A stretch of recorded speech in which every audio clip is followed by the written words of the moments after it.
طيب دلوقتي في اخبار بتقول ان النادي الاهلي تراجع على انضمام ابو جبل للنادي الاهلي لتعويض طبعا غياب محمد الشناوي بعد اصابته في الكتف. طلع علينا كابتن احمد شوبير اول امبارح قال لك ان النادي الاهلي رسميا خلاص خد ابو جبل اعاره لنهايه الموسم لتعويض غياب محمد الشناوي. النادي الاهلي لا نزل خبر ولا اتكلم في القصه اساسا، لان النادي الاهلي في فتره حداد. يطلع علينا بعض الجمهور او بعض الناس يقول لك اصل النادي الاهلي هو السبب في خساره المنتخب امبارح، او ربنا زي ما بقول لكم كده. طب ليه يا ولاد الحلال؟ عشان خاطر النادي الاهلي شتت تفكير ابو جبل علن عن الصفقه. هو النادي الاهلي نزل فين الخبر؟ هو اللي طلع يتكلم احمد شوبير، والناس طلعت اتكلمت بناء على كلام احمد شوبير. يعرف كابتن احمد شوبير تاثير الكلمه دي ايه اللي هيحصل بعديها. لا ولا مشكله النادي الاهلي ولا مشكله ابو جبل ولا مشكله المنتخب. المفروض انا كاعلامي اعرف امتى اقول الكلمه وامتى لا ما اقولهاش. انت شايف يا كابتن احمد يا شوبير ان الكلمه دي هتاثر على اداء ابو جبل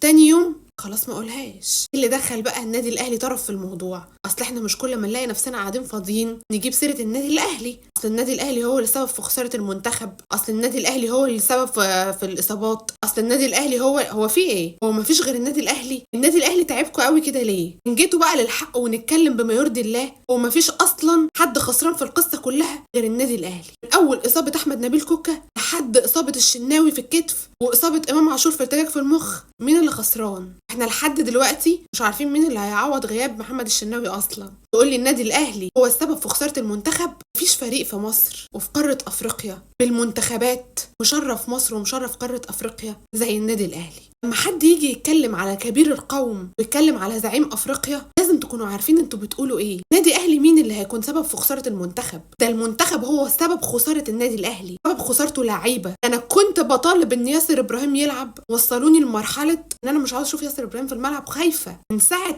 اصلا افريقيا ما تبتدي. النادي الاهلي عمال يخسر لعيبه بسبب المنتخب. تيجي تقول لي النادي الاهلي هو السبب في خساره المنتخب عشان شتت تفكير ابو جبل؟ سايب الفساد وسايب القرف اللي بيحصل من اتحاد الكوره، اللعيبه بتتحكم في منتخب لمدرب اساسا لا يفقه شيء عن كره القدم، اللعيبه اساسا لا عندها شخصيه ولا روح. تكلف النادي الاهلي يا ناس بقى كفايه، اتلهوا بقى اتلهوا. ده انتوا اقسم بالله كرهتونا في حياتنا. ده لولا وجود النادي الاهلي والله كان حد هيفرح.